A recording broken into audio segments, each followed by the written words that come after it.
Innal hamdalillah nahmaduhu wa nasta'inuhu wa nastaghfiruh wa na'udzu billahi min sururi anfusina wa min sayyiati a'malina. May yahdihillahu fala mudhillalahu wa may yudlil fala hadiyalah. Asyhadu an la ilaha illallah wahdahu la syarikalah wa asyhadu anna Muhammadan abduhu wa rasuluh. Allahumma sholli ala nabiyyina Muhammadin wa ala alihi wa man tabi'ahum bi ihsan ila yaumiddin. Ya ayyuhalladzina amanu taqullaha haqqa tuqatih wa la tamutunna illa wa antum muslimun. Jamaah Jumat rahimakumullah. Sumangga tansah munjuk syukur dumateng Allah taala ingkang tansah paring rahmat taufik sarta hidayah dumateng kula lan panjenengan. Sholawat ugi salam mugi tansah katetepaken dumateng Nabi Muhammad sallallahu alaihi wasallam ingkang tansah kita tenggo syafaatipun wonten ing dinten kiamat. Jamaah Jumat rahimakumullah. Wonten kesempatan khutbah siang punika khotib wasiat sumangga tansah ningkataken takwa dumateng Allah taala kanthi nindakaken dawuhipun lan nebihi awisanipun.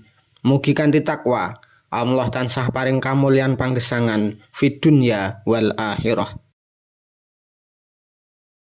Jamaah Jumat rahimakumullah. Wulan Dzulqa'dah punika kalebet wulan minulya tumrap kula lan panjenengan kaum muslimin. Kathah sanget kautaman ingkang Allah lan Rasulipun kabaraken wonten Al-Qur'an lan ugi hadis menggah minulyanipun wulan Dzulqa'dah. Mila wonten mimbar khutbah Jumat siang punika khatib badhe ngaturaken saperangan kautaman wulan Dzulqa'dah. Ingkang sepisan, wulan pinilih kagem nurunaken wahyu dhateng Nabi Musa alaihi salam. Ngendika Allah Subhanahu wa taala, wa wa'adna Musa salasina lailata wa atmamnaha bi asring fatamma miqatu rabbih arba'ina lailah. Lan ingsun janji marang Musa bakal ingsun paring kitab sawuse 30 wengi, yaiku wulan Dzulqa'dah.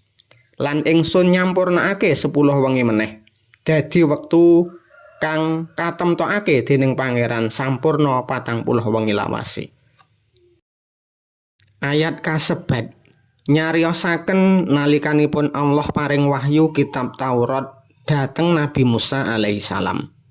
Allah milih wulan Dzulqa'dah ingkang minulya pinangka wekdal kagem nurunaken wahyu suci dhateng Musa alaihi salam. Ingkang kaping kalih wulan pinilih kagem Rasulullah nindakaken ibadah umrah. Sahabat Anas bin Malik radhiyallahu anhu nate ngendika, "Iktamara Rasulullah sallallahu alaihi wasallama arba'a umarin kullahunna fi Dzulqa'dah." Rasulullah sallallahu alaihi wasallam nindakake umrah kaping 4. Kabeh katindakake ana ing wulan Dzulqa'dah. Hadis riwayat Imam Bukhari. Kaping 3, wulan Dzulqa'dah kalebet al-ashhur al-hurum. Al-ashhur al-hurum inggih punika wulan-wulan suci ingkang dipun mulyakaken. Wonten sekawan wulan hurum ingkang dipun sebataken ayat suci Al-Qur'an. Inggih punika Dzulqa'dah, Dzulhijjah, Muharram lan Rajab. Wonten wulan punika Allah ngawisi peperangan lan memengsahan ing antawisipun umat menungsa. Ngendika Allah Subhanahu wa taala,